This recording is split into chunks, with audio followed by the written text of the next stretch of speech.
എല്ലാവർക്കും നമസ്കാരം.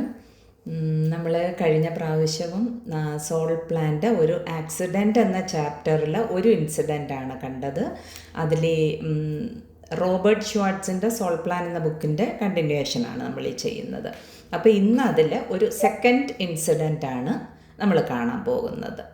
കഴിഞ്ഞ പ്രാവശ്യം നമ്മൾ കണ്ടത് ജെയ്സൻ്റെ ഇൻസിഡൻ്റാണ്. പൂളിൽ ചാടിയിട്ട് വെർട്ടിബ്രൽ ഇഞ്ചുറി ഉണ്ടായിട്ട് മൊത്തത്തിൽ ലൈഫ് മാറിയതും അതിൽ നിന്ന് എങ്ങനെ സർവൈവായി നോർമൽ ലൈഫ് ലീഡ് ചെയ്യുന്നതും എങ്ങനെ അത് മറ്റുള്ളവരെ ഹെൽപ്പ് ചെയ്യാനായിട്ട് ഉപയോഗിക്കുന്നു എന്നുള്ളതും.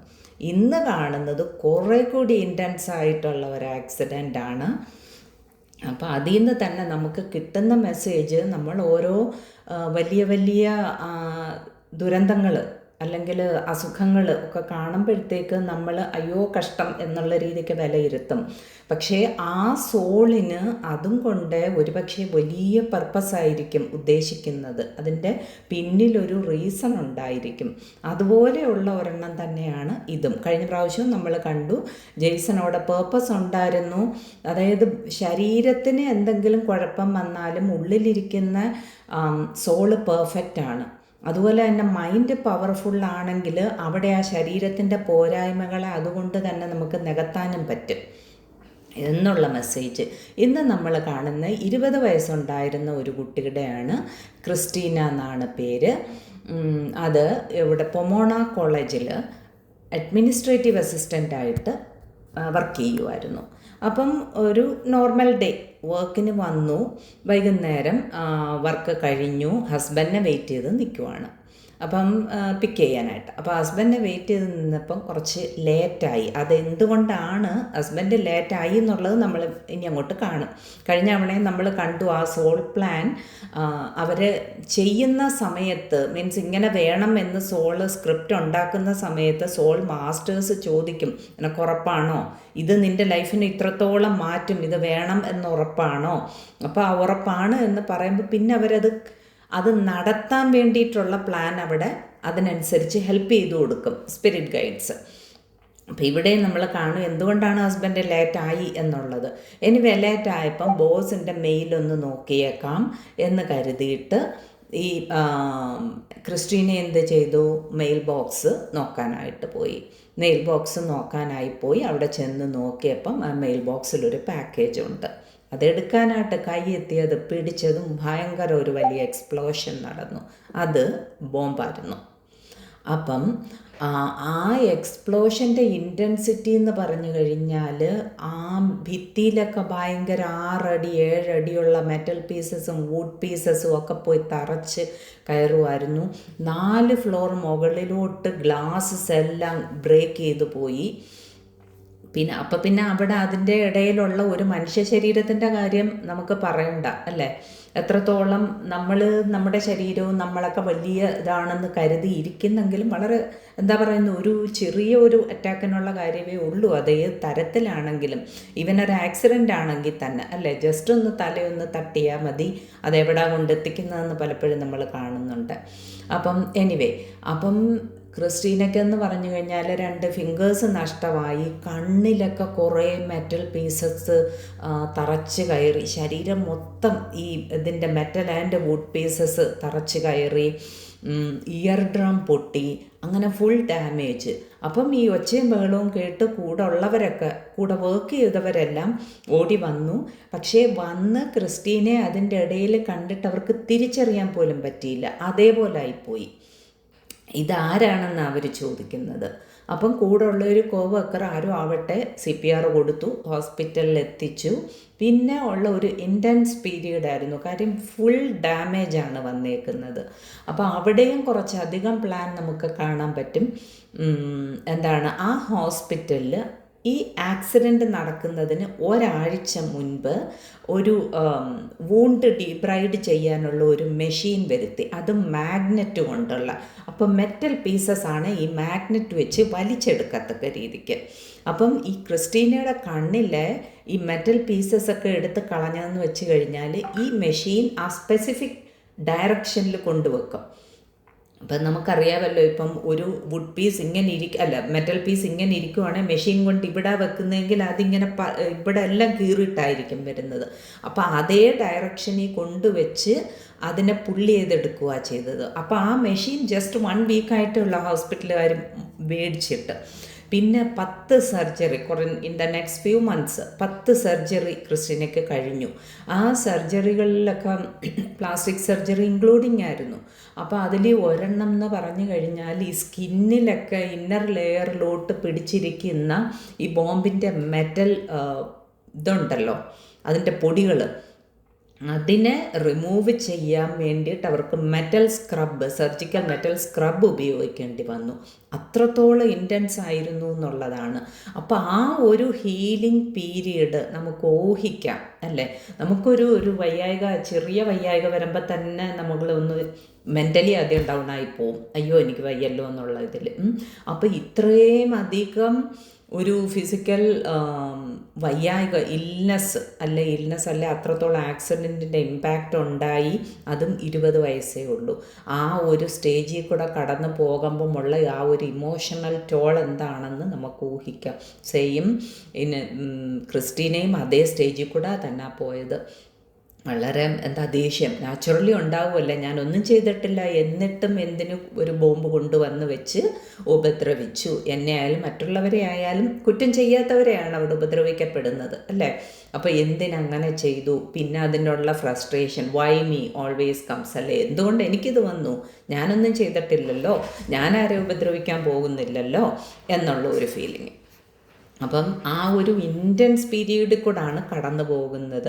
അത് കഴിഞ്ഞിട്ട് പിന്നെ യൂണിവേഴ്സിറ്റിയിൽ തിരിച്ച് പോകുന്നു കുറച്ചൊക്കെ ആയപ്പോഴത്തേക്ക്. അപ്പം സ്റ്റിൽ ഉള്ളിൽ ആ ഫ്രസ്ട്രേഷനും ഹേറ്റ്രെഡ്നെസ്സും ആങ്കറും എല്ലാം ഉണ്ട്. അപ്പം യൂണിവേഴ്സിറ്റിയിൽ ചെന്നു. ഒരു ദിവസം ഇങ്ങനെ ക്യാമ്പസിൽ കൂടെ നടന്നപ്പോഴത്തേക്ക് പെട്ടെന്ന് അത് ആ സ്പിരിറ്റ് ഗൈഡ് തന്നെ ഒരു മെസ്സേജ് കൊടുത്തു എന്നാണ് പറയുന്നത്.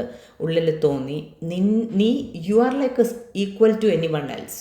മറ്റുള്ള നോർമലായിട്ട് കാണുന്ന എല്ലാവരെയും പോലെ നീയും നോർമലാണ്. നിനക്ക് ശരീരത്തിന് കേടുപാടുകൾ ഉണ്ടാകാം, but you are perfect as a soul and your soul plan is perfect. ബാക്കിയെല്ലാം പെർഫെക്റ്റായിട്ടായിരിക്കുന്നതെന്ന്. അത് ക്രിസ്റ്റീനയ്ക്കൊരു ടേണിംഗ് പോയിൻ്റ് ആയിരുന്നു. അപ്പം അതിന് മുമ്പ് തന്നെ പറയുന്നുണ്ട്, ഈ അൺകോൺഷ്യസ് ആയിട്ടിരുന്ന സമയമുണ്ടല്ലോ ആക്സിഡൻറ്റ് നടന്നിട്ട്, ആ ഒരു സമയത്ത് തന്നെ ആ സ്പിരിറ്റ് ഗൈഡ്സ് ആ സബ് കോൺഷ്യസ് മൈൻഡിലോട്ട്, ക്രിസ്റ്റീനയുടെ സബ് കോൺഷ്യസ് മൈൻഡിലോട്ട് പറഞ്ഞു കൊടുക്കുന്നുണ്ട്, മെസ്സേജ് കൊടുക്കുന്നുണ്ട്. ഇത് നിൻ്റെ സോൾ പ്ലാൻ ആണ്, നിനക്കിതുകൊണ്ട് ഹീലിംഗ് പർപ്പസും മറ്റ് പല പേർപ്പസും ഉണ്ടെന്നുള്ള ഒരു ഓർമ്മ അവിടെ കൊടുക്കുന്നുണ്ട്, ഓർമ്മപ്പെടുത്തലുണ്ട്.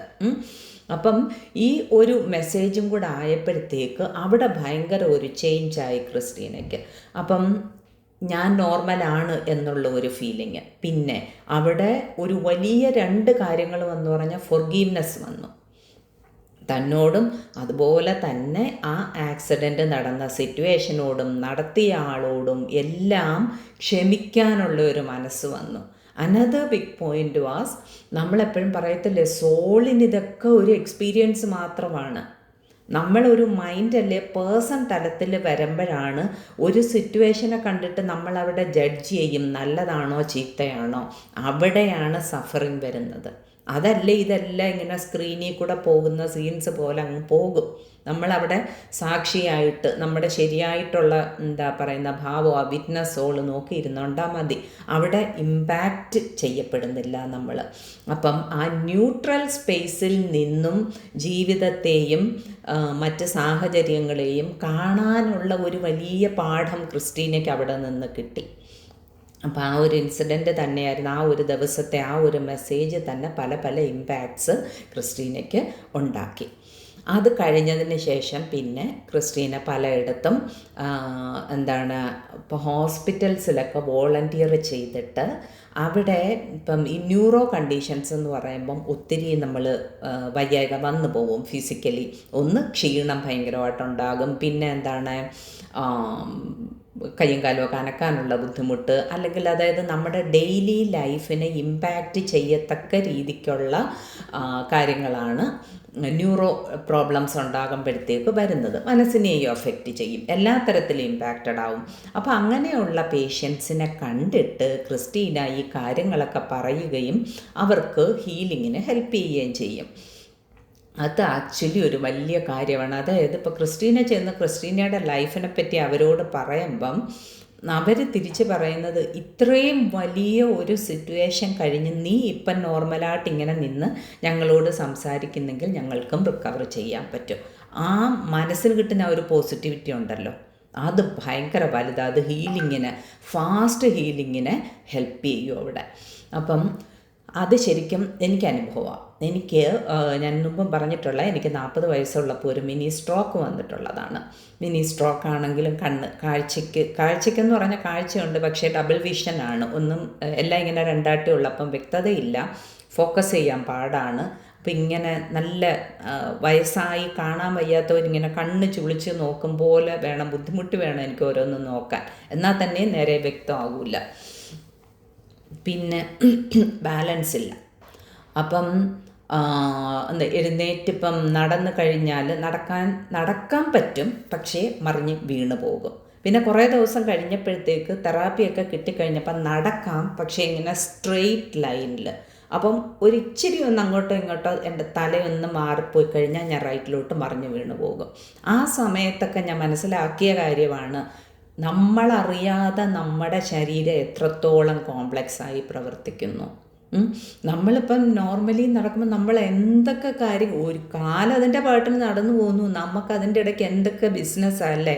അപ്പം അതുകൊണ്ട് തന്നെ ഇന്ദുജി അന്ന് ചെയ്ത ആ ഗ്രാറ്റിറ്റ്യൂഡ് മെഡിറ്റേഷനകത്ത് ഗ്രാറ്റിറ്റ്യൂഡിനെ പറ്റി പറഞ്ഞപ്പം ഓരോ കുഞ്ഞവയവങ്ങളും എടുത്തെടുത്ത് പറയുന്നുണ്ട്. നമ്മൾ ശ്രദ്ധിക്കാത്തതാണ് കൈ വിരലുകൾ. അത് ഞാൻ കഴിഞ്ഞ തവണ പറഞ്ഞായിരുന്നു എൻ്റെ അച്ഛൻ്റെ കാര്യം. എത്രത്തോളം ഇമ്പാക്റ്റ് നമ്മുടെ ഈ വിരലുകൾ കൊണ്ടാകും. പോട്ടെ, ഒരു വിരൽ മുറിഞ്ഞിരുന്നാൽ തന്നെ നമുക്ക് എന്തെങ്കിലും ഒന്ന് ചെയ്യാൻ എന്ത് ബുദ്ധിമുട്ടാണ്, അല്ല, ഇൻകൺവീനിയൻസ് ആണ്.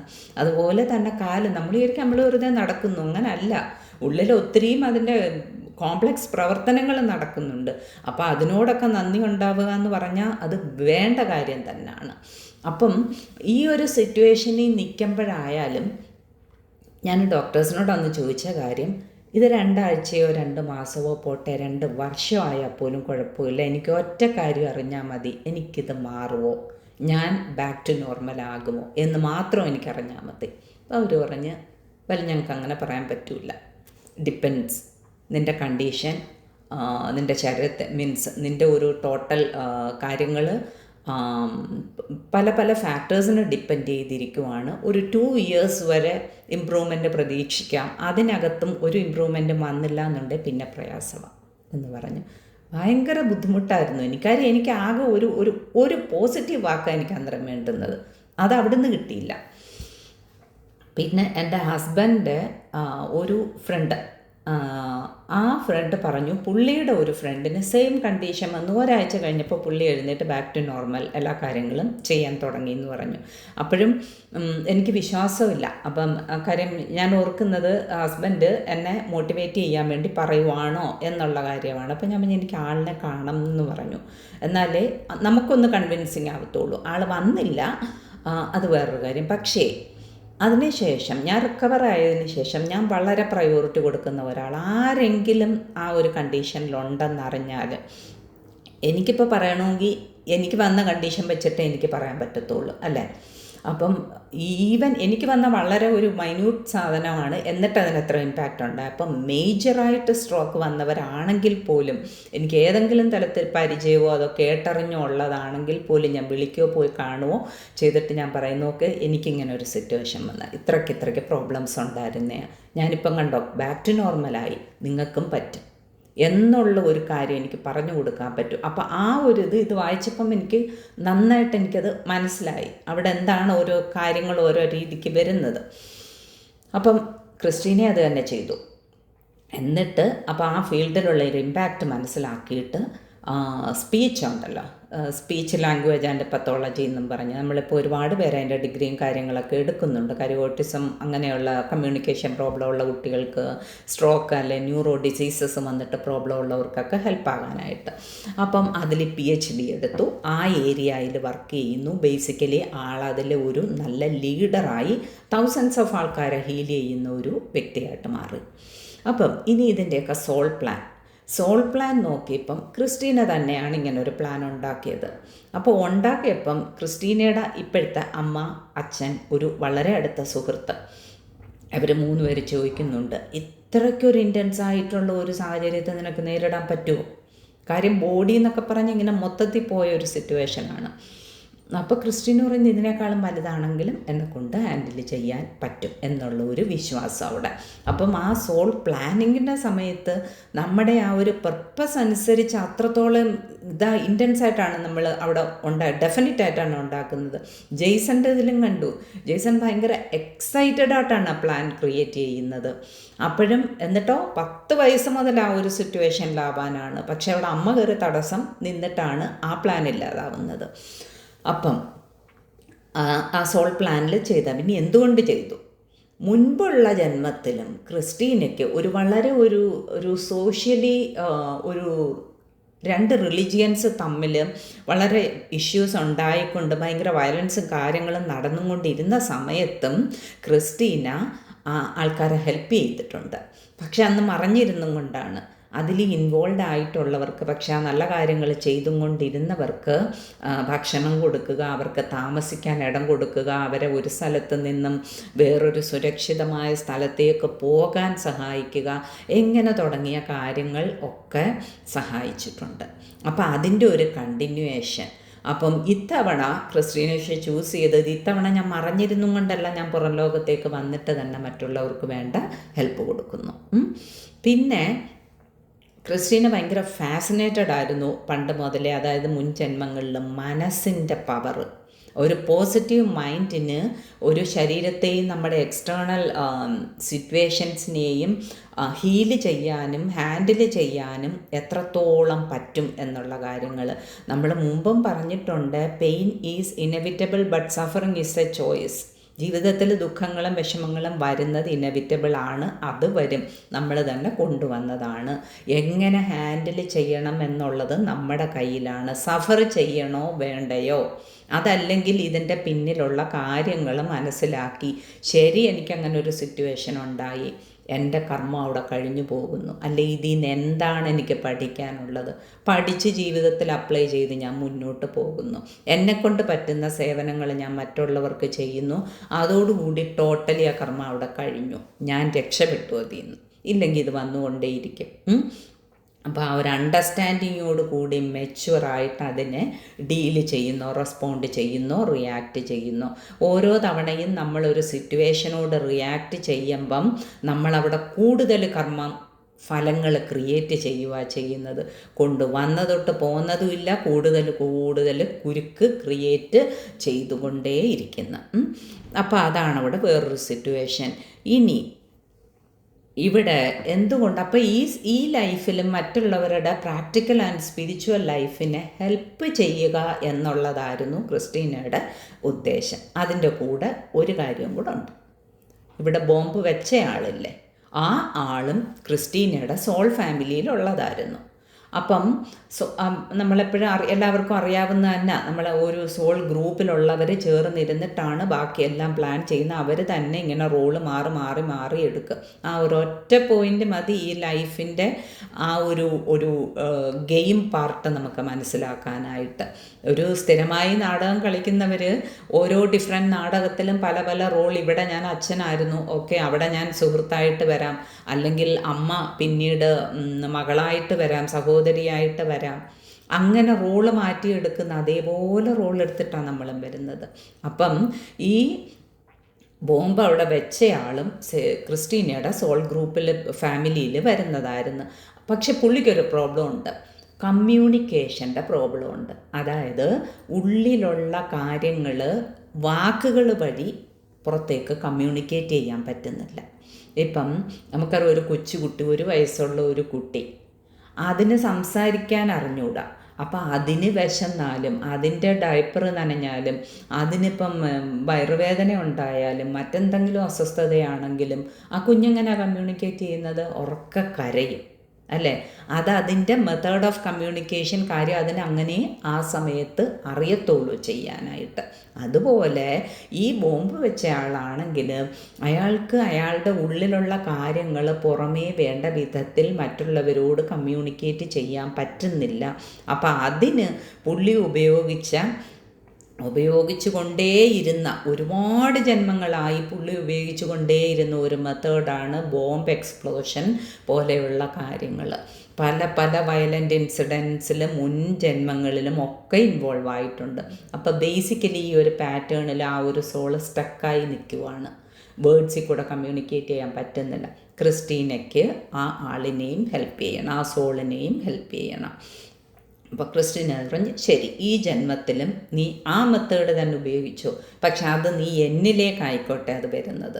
അപ്പം ഞാനത് ഇമ്പാക്റ്റഡ് ആകും. അതിൻ്റെ ഉദ്ദേശം എന്ന് വെച്ച് കഴിഞ്ഞാൽ ആ ഒരു ഇത് കാണുമ്പോഴത്തേക്ക് ഞാൻ ചെയ്ത ഒരു പ്രവൃത്തി ഒരാൾക്ക് റിയലായിട്ടും എത്രത്തോളം വലിയ ഇമ്പാക്റ്റ് ഉണ്ടാക്കി എന്ന് കാണുമ്പം അവിടെ വരാൻ പറ്റുന്ന ഒരു മാനസാന്തരം ഉണ്ട്. പ്ലസ് ഈ ക്രിസ്റ്റീന പറഞ്ഞില്ലേ അവിടെ ഫൊർഗീവ് ചെയ്തു എന്ന്. ആ ഫൊർഗീവ് നമ്മുടെ ഉള്ളിലുള്ള ഒരാളോട് എന്ത് ഫീലിംഗ് ആണെങ്കിലും അത് എനർജിയാണ്, അത് ട്രാൻസ്മിറ്റഡ് ആകും അങ്ങോട്ട്. അപ്പം ആ ഫൊർഗീവ് ചെയ്യുമ്പം ആ ഒരു എനർജിയും ക്രിസ്റ്റീൻ ഈ ബോംബ് വെച്ച ആളിലേക്ക് എത്തുന്നുണ്ട്. അപ്പം അതിനും ഒരു ഇമ്പാക്റ്റ് ആവും അയാളുടെ മനസ്സിനൊരു ചേഞ്ച് വരാനായിട്ട്. അപ്പോൾ ആ മനസ്സിന് ചേഞ്ച് ചെയ്ത് കഴിഞ്ഞാൽ ഇത് മാത്രമല്ല, ഈ ഒരു വേ മാത്രമല്ല, എനിക്ക് അല്ലാതെ വാക്കുകളിൽ കൂടി ശാന്തമായിട്ട് എൻ്റെ ആവശ്യങ്ങൾ കമ്മ്യൂണിക്കേറ്റ് ചെയ്യാൻ പറ്റും മറ്റുള്ളവരിലേക്ക് എന്നുള്ള ഒരു ഫീലിങ്ങും കൂടെ, ഒരു വ്യക്തത, അതൊരു എന്താ പറയുന്ന ഒരു ബ്ലോക്ക് ഓവർകം ചെയ്യുവാണ് ആ സോളിന് വരാൻ പറ്റും. അങ്ങനെയാണെങ്കിൽ ഈ ലൈഫ് ടൈംസ് ആയിട്ടുള്ള ആ ഒരു പാറ്റേൺ ആളിനവിടെ ബ്രേക്ക് ചെയ്യാൻ പറ്റും, ആ ഒരു സിസ്റ്റത്തിൽ നിന്നും രക്ഷപ്പെടാൻ പറ്റും. അപ്പോൾ അങ്ങനെ ഒരു ഉദ്ദേശത്തോടു കൂടിയാണ് ഇത് വെച്ചത്. പിന്നെ എന്തിനാ ഇത്രയ്ക്ക് ഭയങ്കര ഒരു വലിയൊരു ഇൻസിഡൻറ്റ്? ഇപ്പം ബോംബെന്നൊക്കെ പറയുമ്പോഴത്തേക്ക് ഭയങ്കര ഇൻറ്റൻസാണ് അല്ലേ, വളരെ ഇതാണ്. അപ്പോൾ എന്തിനാന്ന് വെച്ചാൽ ഒന്ന് ആ ഒരു മെത്തേഡിൽ നിന്ന് ഈ സോളിനെ രക്ഷിക്കാൻ, പിന്നെ ഇത്രയ്ക്ക് വലിയൊരു ഇൻസിഡൻ്റ് എന്ന് പറയുമ്പം അത് ലോകം മൊത്തം അറിയാം അല്ലേ ഒരുപാട് പേരിലേക്ക് എത്തും.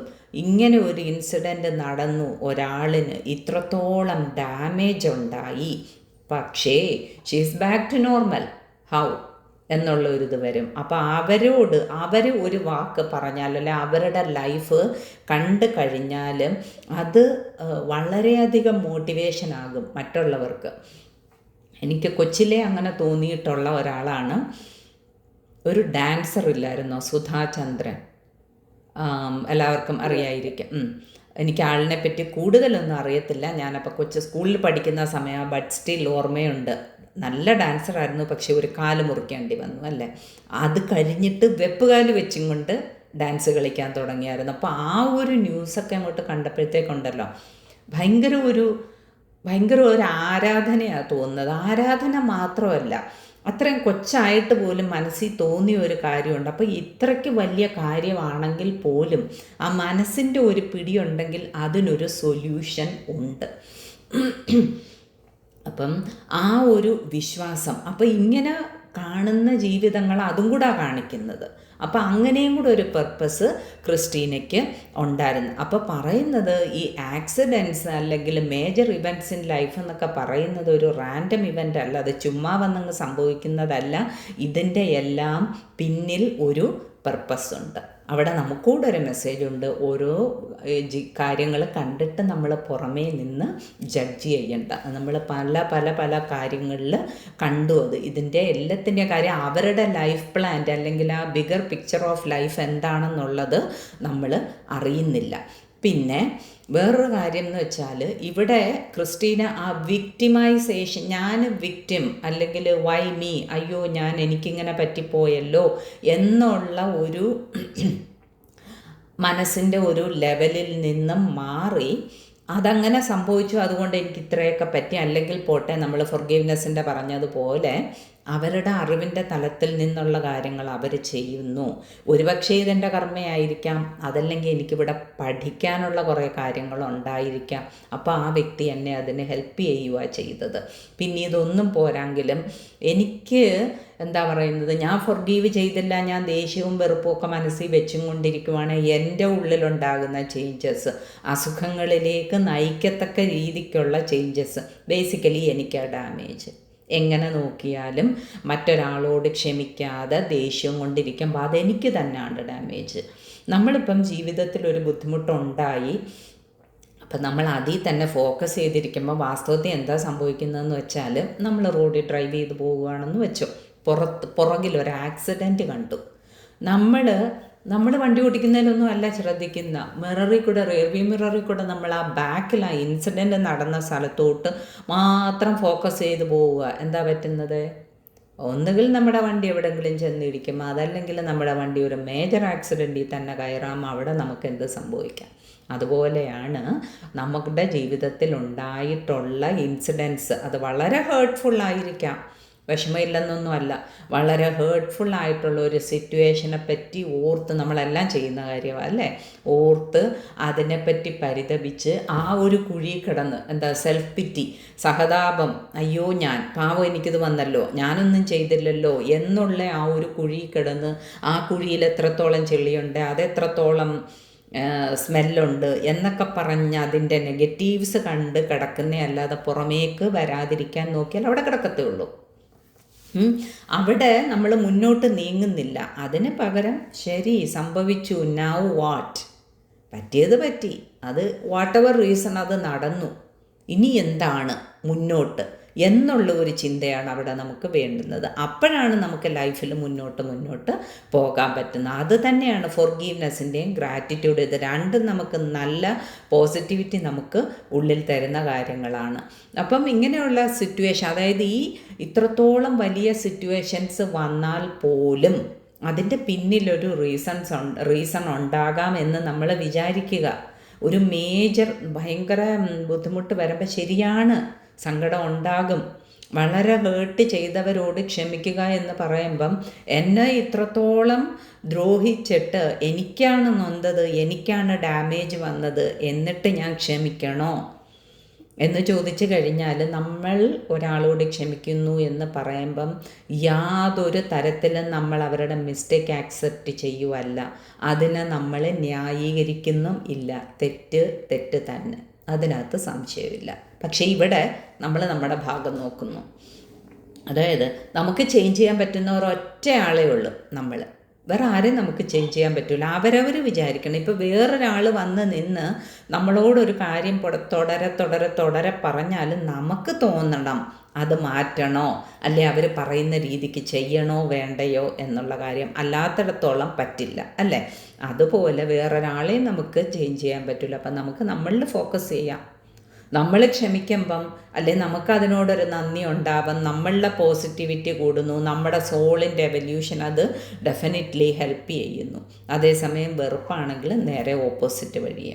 അപ്പോൾ അങ്ങനെയുള്ള കാര്യങ്ങളൊക്കെയാണ് ഇതിൽ നിന്നും പഠിക്കേണ്ടുന്നത്. അപ്പോൾ ആക്സിഡൻറ്റ്സ് എന്ന ചാപ്റ്ററിൽ 2 ഇൻസിഡൻറ്റ്സ് ആണ്. രണ്ടിൽ നിന്നും നമ്മൾ കാണുന്നത്, ഒന്ന് ഈ ശരീരം എന്ന് പറയുന്നത് ഒരു ഷെൽ മാത്രമാണ്. അത് നമ്മുടെ ലൈഫ് പർപ്പസ് നടത്താനോ നമ്മുടെ സോൾ പ്ലാൻ നടത്താനോ നോർമലായിട്ട് ജീവിക്കാനോ ശരീരത്തിൻ്റേതായിട്ടുള്ള കുറച്ച് ഡെഫിഷ്യൻസീസ് ഉണ്ടാകും. പക്ഷേ ഒരു നല്ല പെർസെൻറ്റേജ് വരെ അതിനെ ഓവർകം ചെയ്ത് ഒരു നോർമൽ ലൈഫ്, ഒരു ന്യൂ നോർമൽ എന്നൊക്കെ വേണമെങ്കിൽ പറയാം, ചിലർ കംപ്ലീറ്റ്ലി ബാക്ക് ടു നോർമലാകും. ആ ഒരു ലൈഫ് സന്തോഷകരമായിട്ട് മുന്നോട്ട് കൊണ്ടുപോകാനും അത് മറ്റുള്ളവർക്ക് കാണിച്ചു കൊടുത്ത് മറ്റുള്ളവർക്കും കൂടി മോട്ടിവേഷൻ ആകാനും ഒക്കെ നമുക്ക് സാധ്യമാകും. അപ്പം ആ ഒരു സിറ്റുവേഷനിൽ എന്തോ ആയിക്കോട്ടെ ജീവിത പ്രാരബ്ധം ആയിട്ട് വരുന്നത്, അതിനെ അക്സെപ്റ്റ് ചെയ്യുക. ഈ പറഞ്ഞ കാര്യങ്ങൾ, കർമ്മ സിദ്ധാന്തവും കാര്യങ്ങളും മനസ്സിലാക്കി അതനുസരിച്ച് അതിനോട് റെസ്പോണ്ട് ചെയ്യുക. അങ്ങനെ റെസ്പോണ്ട് ചെയ്യണമെങ്കിൽ നമുക്കൊരുപാട്, അതായത് ശാന്തമായിട്ട് ആ ഒരു സിറ്റുവേഷനെ നമുക്ക് മാനേജ് ചെയ്യണമെങ്കിൽ ഒരുപാട് ഇന്നർ എനർജി വേണം. നമ്മുടെ ഉള്ളിങ്ങനെ കലങ്ങിക്കിടന്ന് അത് നടക്കില്ല. ശാന്തമായിട്ടുള്ള എനർജി വേണം. അത് കിട്ടാനുള്ള മാർഗമാണ് മെഡിറ്റേഷൻ. കൂടുതൽ മെഡിറ്റേഷൻ ചെയ്യുക. ആ ഒരു ഇമ്മീഡിയറ്റ് ഫീലിങ്സ് ഒന്ന് കളയാൻ വേണ്ടിയിട്ട് ജേണലിങ്, അത് ഒന്നുകിൽ ജേണൽ ആയിട്ട് സിസ്റ്റമാറ്റിക്കായിട്ട് തന്നെ എഴുതാം, അതല്ലെങ്കിൽ വെറുതെ ഒരു പേപ്പർ എടുത്ത് സ്ക്രിബിൾ ചെയ്ത് ചുമ്മാ എഴുതി പോകും. അവിടെ ഗ്രാമറും നോക്കണ്ട, സ്പെല്ലിങ്ങും നോക്കണ്ട, ഒന്നും നോക്കണ്ട, വരുന്നത് ഇങ്ങനെ എഴുതിക്കൊണ്ടേയിരിക്കുക, അത് തീരുന്നിടം വരെ. അല്ലെ ഒരു 20 minutes ഒക്കെയാണ് പറയുന്നത്, പക്ഷെ അത് കഴിയുമ്പോൾ ഡെഫിനറ്റ്ലി നമുക്ക് ആ ഫീലിംഗ് വരും, അത് ഒഴിഞ്ഞു പോയത് ഇല്ലേ, അത് തന്നെ നമ്മളിങ്ങനെ കറങ്ങി ചിന്തിച്ചു കൊണ്ട്. അപ്പോൾ get it out of our brain and mind എന്നുള്ളതാണ്. അപ്പോൾ അങ്ങനെ അല്ല, ഒരു ഷവർ എടുക്കുക, ചെയ്ത് നോക്കുക, നന്നായിട്ട് മനസ്സ് ബുദ്ധിമുട്ടായിട്ടിരിക്കുമ്പോഴത്തേക്ക് പോയി നന്നായിട്ടൊരു എന്താ പറയുന്ന തല കുളിക്കുക. അത് തന്നെയാണ്, ശരീരം മാത്രം കുളിക്കുന്നതിനേക്കാളും തല തന്നെ കുളിക്കുക. ഭയങ്കര ഇമ്പാക്റ്റാണ്. ആ വെള്ളം നമ്മുടെ തലയിൽ കൂടെ അങ്ങോട്ട് വീഴുമ്പോൾ നമുക്ക് ആ ഒരു വരുന്ന ചേഞ്ച് അത് എക്സ്പീരിയൻസ് ചെയ്ത് തന്നെ നോക്കുക. അപ്പോൾ അങ്ങനെയുള്ള കാര്യങ്ങൾ ചെയ്തിട്ട് ഷവർ, വെള്ളം കുടിക്കുക, അതുപോലെ തന്നെ ജേണലിങ്, അങ്ങനെയുള്ള അല്ലെങ്കിൽ ഒന്ന് നേച്ചറിൽ ഇറങ്ങി ഒന്ന് നടക്കുക, ഇങ്ങനെയുള്ള ചെറിയ ചെറിയ കാര്യങ്ങൾ ചെയ്തിട്ട്, ചെറുതാണെങ്കിലും ഇമ്പാക്റ്റ് വലുതാണ്. ഇമ്മീഡിയറ്റ് ആയിട്ടുള്ള ആ ഒരു മനസ്സിൻ്റെ ബുദ്ധിമുട്ടൊന്ന് മാറ്റിയിട്ട് മെഡിറ്റേഷൻ ചെയ്യുക. അത് നമ്മളെ കൂടുതൽ ആ ഒരു ശാന്തമായ അവസ്ഥയിലേക്ക് എത്തിക്കാനും, ആ ശാന്തത വരുമ്പോൾ എന്താണ്, നമ്മുടെ മനസ്സിന് ക്ലാരിറ്റി ഉണ്ട്, ചിന്തകൾക്ക് ക്ലാരിറ്റി ഉണ്ട്, അവിടെ നമ്മളെടുക്കുന്ന തീരുമാനങ്ങൾക്ക് വ്യക്തതയുണ്ട്, അതിൻ്റേതായിട്ടുള്ള പോസിറ്റീവ് ഇമ്പാക്റ്റ് ഉണ്ടാകും. അപ്പം അതൊക്കെയാണ് ഇങ്ങനെയുള്ള കാര്യങ്ങളിൽ കൂടി. ഒരു കാര്യം കൂടെ ഉണ്ട്, ഈ സോൾ പ്ലാനകത്ത് ഒരാളും കൂടെ ഉണ്ട്, ഇതിൻ്റെ ഓഥർ, ഈ ബുക്ക് എഴുതിയ ആൾ റോബർട്ട് ഷ്വാർട്സ്. അത് ഭയങ്കര ഇമ്പ്രസീവായിട്ട് തോന്നി കാര്യം. അപ്പോൾ പുള്ളി പറയുന്നുണ്ട്, അപ്പോൾ അതുപോലെ ക്രിസ്റ്റീനയുടെ ഹസ്ബൻഡ്, അപ്പം ആ ഹസ്ബൻഡ് ആ സമയത്ത് വന്ന് ക്രിസ്റ്റീനയോട് പറയുന്നുണ്ട്, ശരി നീ ഇത്രയും വലിയ ചലഞ്ച് എടുത്ത് പോവുമല്ലേ, അപ്പം ഞാൻ ഹസ്ബൻഡായിട്ടാണ് വരുന്നതെങ്കിൽ നിന്നെ ആ സമയത്ത് ഫുൾ ഹീൽ ചെയ്യാൻ ഹെൽപ്പ് ചെയ്യാം, സപ്പോർട്ടായിട്ട് നിൽക്കാം എന്നുള്ള കാര്യം. അപ്പോൾ അത് ക്രിസ്റ്റീന ഇൻ്റർവ്യൂവിൽ പറഞ്ഞിട്ടുണ്ട്. കുട്ടികളെ നോക്കും പോലാണ് പുള്ളി എന്നെ നോക്കിയിട്ടുള്ളത് എന്ന് പറയുന്നത്. പിന്നെ എന്ത് സംഭവിച്ചു എന്നെനിക്കറിയാൻ വയ്യ. അതുപോലെ പറയുന്നുണ്ട്, ഓരോ റിലേഷൻ ഓരോ പർപ്പസ് ഉണ്ട്. അപ്പം ആ സമയത്ത് ഹെൽപ്പ് ചെയ്യുക എന്നുള്ളതായിരുന്നു അവർ തമ്മിലുള്ള ഒരു എഗ്രിമെൻറ്റ്. അപ്പോൾ അത് കഴിഞ്ഞ് എന്തായി എന്നെനിക്ക് അറിഞ്ഞുകൂടാ. അത് ഒരു കണ്ടിന്യൂ ചെയ്യുന്ന ഒരു ഫീലിംഗ് ആ ബുക്ക് വായിച്ചിട്ട് കിട്ടിയില്ല. അപ്പം ഒരു പക്ഷേ ആ റിലേഷൻ അവിടെ അത് കഴിഞ്ഞിട്ട്, ക്രിസ്റ്റീനയുടെ ഹീലിംഗ് എല്ലാം കംപ്ലീറ്റ്ലി കഴിഞ്ഞിട്ട് ഇല്ലാതായി കാണും ആ റിലേഷൻ. പക്ഷേ അവിടെ പർപ്പസ് മീറ്റ് ആയി കഴിഞ്ഞു. അവിടെ എന്തിനാണോ പുള്ളി വന്നത് ക്രിസ്റ്റീനെ ആ ഒരു ആപത്ത് സമയത്ത് ഹെൽപ്പ് ചെയ്യാൻ അതവിടെ നടന്നു. അപ്പം ഈ റോബർട്ട് ഷ്വാർട്സും ക്രിസ്റ്റീനയുടെ സോൾ ഫാമിലിയിലുള്ളതാണ്. അപ്പോൾ ഇങ്ങനെ ഡിസ്കഷൻ നടന്നുകൊണ്ടിരുന്നൊക്കെ എല്ലാവരും കൂടി ഇരുന്നാണ് ഡിസ്കസ് ചെയ്യുന്നത്. നടന്നുകൊണ്ടിരുന്നപ്പോൾ ഈ റോബർട്ട് ഷ്വാർട്സ് ചെന്ന് പറയുന്നുണ്ട്, ഒരു കാര്യം ചെയ്യാം, നിൻ്റെ ലൈഫ് ഇത്രത്തോളം ഒരു ഇമ്പോർട്ടൻ്റ് ആയിട്ടുള്ള കാര്യത്തിനല്ലേ പോകുന്നത്, ഞാനത് ലോകത്തിലേക്ക് എത്തിക്കാം ബുക്ക് എഴുതിയിട്ട് എന്ന് പറയുന്നുണ്ട്. അപ്പോൾ ആ ഒരു പർപ്പസാണ് ഇവിടെ നടന്നത്. അപ്പം ആ ലോകത്തിലേക്ക് എത്തിക്കുക, ആ ബുക്ക് എഴുതിയത് വഴി ക്രിസ്റ്റീനയുടെ മാത്രമല്ല, എത്രയോ പേരുടെ കാര്യങ്ങൾ എഴുതി, എത്രയോ പേരുടെ ലൈഫ് പർപ്പസ് അവിടെ വന്നു. ഇത് നമ്മുടെ ഈ ഒരു എന്താ പറയുന്നത്, പലരുടെയും ജീവിതത്തിൽ അനുഭവമായിരിക്കാം അത്, അല്ലേ, ഒരുപാട് പേരുമായിട്ട് സാമ്യം വരാം. അപ്പം ഈ ഒരു കാര്യം കേൾക്കുമ്പം നമുക്ക് അതേ അനുഭവത്തിൽ കൂടെ പോകുന്ന ഒരാൾക്ക് എന്താ മനസ്സിലാവുന്നത്, അപ്പം എനിക്കും ഇങ്ങനെ ഒരു സോൾ പ്ലാൻ ഉണ്ടായിരുന്നിരിക്കണം, ഞാനും അത് തന്നെ ചെയ്യുന്നു, അപ്പം ഞാൻ എൻ്റെ ലൈഫ് പ്ലാൻ മീറ്റ് ചെയ്യുക മാത്രമേ ചെയ്യുന്നുള്ളൂ, ഇതൊരു സഫറിങ് അല്ല. അപ്പം അവിടെ ഒരു വലിയ പേർപ്പസ്. ഈ ബുക്ക് ഞാൻ പലയിടത്തും ചെയ്യുമ്പം ആ ആൾക്കാരിൽ നിന്നും വരുന്ന റെസ്പോൺസ്, ഫീഡ്ബാക്ക്, അവരിലുണ്ടായ ആശ്വാസവും അത് തന്നെ കാണിക്കുന്നത്. അതുകൊണ്ടത് കൂടുതൽ ചെയ്യാൻ തോന്നുന്നത്. ആദ്യം ഒരു സ്കെപ്റ്റിക്കലായിരുന്നു, എങ്ങനെ ആയിരിക്കും ഇത് ആൾക്കാർക്ക് ഫീൽ ചെയ്യുക. പക്ഷെ അങ്ങനെയല്ല, പലരുടെയും ജീവിതത്തിൽ അത് ഭയങ്കര ആശ്വാസമായിട്ട് ആൾക്കാർ തിരിച്ച് പറയുമ്പം ഒരുപാട് വൈ മീ, അല്ലെങ്കിൽ എന്തുകൊണ്ടങ്ങനെ സംഭവിച്ചു, എനിക്കെന്തുകൊണ്ട് വന്നു എന്നുള്ള ചോദ്യങ്ങൾക്കെല്ലാം ഒരുപാട് ഉത്തരങ്ങൾ കിട്ടി. പലതിലും ഉണ്ടായിരുന്ന കുറ്റബോധം ഒഴിഞ്ഞു മാറി. അതുപോലെ തന്നെ ഞാനിവിടെ ചെയ്യുന്ന ഒരു സെഷനിലായാലും ഒരു റിട്ടയേർഡ് കോളേജ് പ്രൊഫസറാണ്. അപ്പം ആ ചേച്ചിയാണെങ്കിലും തുടക്കത്തിൽ ആദ്യത്തെ സെഷനൊക്കെ വന്ന് വളരെ ശ്രദ്ധിച്ചിരുന്നു. അപ്പോൾ അത് കഴിഞ്ഞവൻ പറഞ്ഞു, ഇങ്ങനെയൊക്കെ വന്ന് എന്തെങ്കിലുമൊക്കെ കേട്ടുകൊണ്ടിരിക്കുമ്പോൾ ഒരു സമാധാനമുണ്ട് മനസ്സിന് കുറച്ച് നേരത്തേക്കെങ്കിലും എന്ന് പറഞ്ഞു. ഒരു 2 സെഷൻ കഴിഞ്ഞപ്പോഴത്തേക്ക് ആൾ വന്ന് പറഞ്ഞു, വളരെ ആശ്വാസമുണ്ട്, നമ്മുടെ ജീവിതത്തിലുള്ള ബുദ്ധിമുട്ടുകളൊക്കെ നമ്മൾ തന്നെ പ്ലാൻ ചെയ്തും കൊണ്ടുവന്ന് അറിഞ്ഞാണമ്പം ഇപ്പം ജീവിതത്തിന് നല്ലൊരു സമാധാനമുണ്ട്, കാര്യങ്ങളെ ആ രീതിക്കൊന്ന് കാണാൻ പറ്റുന്നുണ്ട്. അപ്പം ഈ ഒരു തരത്തിലുള്ള ഫീഡ്ബാക്ക് പലയിടത്തു നിന്നും കിട്ടുന്നുണ്ട്. അപ്പോൾ റോബർട്ട് ഷ്വാർട്സ് ആ ബുക്ക് എഴുതിയപ്പം പുള്ളിക്കുണ്ടായിരുന്ന ആ സോൾ പ്ലാൻ ഇവിടെ പലതരത്തിൽ എത്രയോ അധികം കോപ്പികൾ ഈ ബുക്കിൻ്റെ വിറ്റഴിഞ്ഞതാണ്. അപ്പം ഒരുപാട് പേർക്കിത് പ്രയോജനകരമാകുന്നുണ്ട്. അപ്പം അത്രയാണ് ഇന്ന് ഷെയർ ചെയ്യാനുള്ളത്. എല്ലാവർക്കും നമസ്കാരം. താങ്ക് യു അമ്ലിജി. വളരെ വിശദമായി ഈ സോൾ പ്ലാൻ എന്ന ആ ഒരു ഇത് പലർക്കും റിലേറ്റ് ചെയ്യാനായിട്ട് സാധിക്കും. അവരവരുടെ ജീവിതത്തിൽ ഉണ്ടായ പല പല ഇൻസിഡൻസ് എങ്ങനെയാണ് കൈകാര്യം ചെയ്യാൻ പറ്റിയത്, എങ്ങനെ കൈകാര്യം ചെയ്യാം എന്നുള്ളൊരു ധൈര്യം നമുക്ക് തനിയെ ഉള്ളിലേക്ക് കടന്നു വരും. ഇതൊക്കെ നമ്മള് ചിലവർക്ക് അതൊരു അയ്യോ ഞാൻ എന്തെങ്കിലും കുറ്റം ചെയ്തിട്ടാണല്ലോ എനിക്ക് ഇങ്ങനത്തെയൊക്കെ ഇത് സംഭവിക്കുന്നത് എന്നൊരു കുറ്റബോധത്തോടു കൂടിയായിരിക്കും പലരും അതിനെ അപ്രോച്ച് ചെയ്യുന്നത്. ഞാൻ എന്തോ കുറ്റം ചെയ്തു, അതിന്റെ ഫലമായിരിക്കാം ഞാൻ ഇത് അനുഭവിക്കുന്നതെന്ന് പറയും. പക്ഷെ അതേസമയം ഇതിന് വേറൊരു ആസ്പെക്ട് ഉണ്ട്. ഈ സോൾ പ്ലാനുമായിട്ട് റിലേറ്റ് ചെയ്യുമ്പോൾ അതൊരു കുറ്റമല്ല, അതിനകത്ത് വേറെ പല കാര്യങ്ങളും, അതൊരു പോസിറ്റീവ് ടേൺ അറൗണ്ട് ആണ് അതിനകത്തേക്ക് വരുന്നത് എന്നുള്ളത്. ക്രിസ്റ്റീനയുടെ ഇതിൽ തന്നെ ക്രിസ്റ്റീനയ്ക്ക് വേണമെങ്കിൽ റിവെഞ്ച് എടുക്കാം അല്ലേ, വേണമെങ്കിൽ ആ ഇതിന് ഇതാക്കിയത് കൊണ്ടിട്ട് റിവെഞ്ച് എടുക്കാമല്ലോ. അപ്പം പക്ഷെ ചോയ്സ് നമ്മുടെ കയ്യിലാണ്. അപ്പൊ ആ ചോയ്സ് നമ്മൾ എങ്ങനെ ഉപയോഗിക്കുന്നു എന്നുള്ളതാണ്. ക്രിസ്റ്റീനെ ഉപയോഗിച്ച സോൾ പ്ലാനില് ക്രിസ്റ്റീനെ മറ്റുള്ളവർക്ക് അത് ഹെൽപ്പ് ചെയ്യുന്ന രീതിയിലേക്ക് കൊണ്ടുപോകാനായിട്ടാണ് ക്രിസ്റ്റീൻ്റെ ലൈഫ് ഇൻസിഡന്റിനെ യൂസ് ചെയ്തത്. അപ്പൊ നമ്മൾ ഇതുപോലെയാണ്. നമുക്ക് ഇപ്പൊ ഓരോ സിറ്റുവേഷൻ വരുമ്പോ നമുക്ക് ദേഷ്യം ഉണ്ടാവാം, വെറുപ്പുണ്ടാവാം. പക്ഷെ അതിൽ നിന്നൊക്കെ നമ്മൾ കരകയറിയിട്ട് നമ്മള് മറ്റുള്ളവരെയും കൂടെ ഹെൽപ്പ് ചെയ്യാൻ പറ്റുന്ന ഒരു തലത്തിലേക്ക് ചിലപ്പോൾ നമുക്ക് നീങ്ങാൻ പറ്റും. ഇപ്പൊ മെഡിറ്റേഷനിലേക്ക് വന്നു എന്ന് പറയുന്നത് അതുപോലെയാണ്. ഇങ്ങനെ ഒരു ഇൻസിഡൻസ് ഒക്കെ നമ്മുടെ ഇതിലുണ്ടായത് കൊണ്ടായിരിക്കും നമ്മള് മെഡിറ്റേഷനിലേക്ക് വന്നത്. ഇല്ലെങ്കിൽ അത് വരില്ലായിരുന്നു. അതുമൂലം ആ വന്നതിന് ശേഷം എത്രയോ പേരുടെ ലൈഫിനെ നമുക്ക് ഹെൽപ്പ് ചെയ്യാനായിട്ടുള്ള ഒരു അവസരം നമുക്ക് കിട്ടി.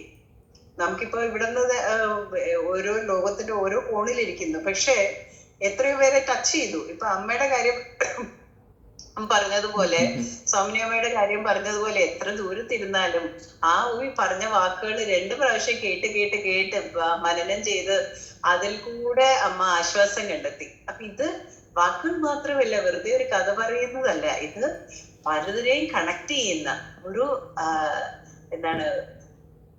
ഒരു മെസ്സേജാണ്, യൂണിവേഴ്സൽ മെസ്സേജാണ്. ശ്വാസ തന്നിരിക്കുന്ന ആ മെസ്സേജ് അമ്പിളിയിലൂടെ അമ്പിളി മറ്റുള്ളവരിലേക്ക് എത്തിക്കുന്നത് ഒരു ഡിവൈൻ ടാസ്ക് ആണ്. അമ്പിളിയും ആ സോൾ പ്ലാനിലുണ്ട് എന്നാണ് ഞാനും പറയുന്നത്. അതാണ് ഇത്രയും പേര് ഇതാക്കിയത്. ഈ ഇതിനെ ചൂസ് ചെയ്ത് ഈ ഒരു ബുക്കിനെ ചൂസ് ചെയ്യാനായിട്ടുള്ള കാര്യവും ആ സോൾ പ്ലാനിനുള്ളതുകൊണ്ടായിരിക്കാം. അതുകൊണ്ടായിരിക്കും. വേറെ എത്രയോ ബുക്സ് ഉണ്ട്, 1000 ലക്ഷക്കണക്കിന് പുസ്തകങ്ങളുണ്ട്. പക്ഷെ why did you choose this?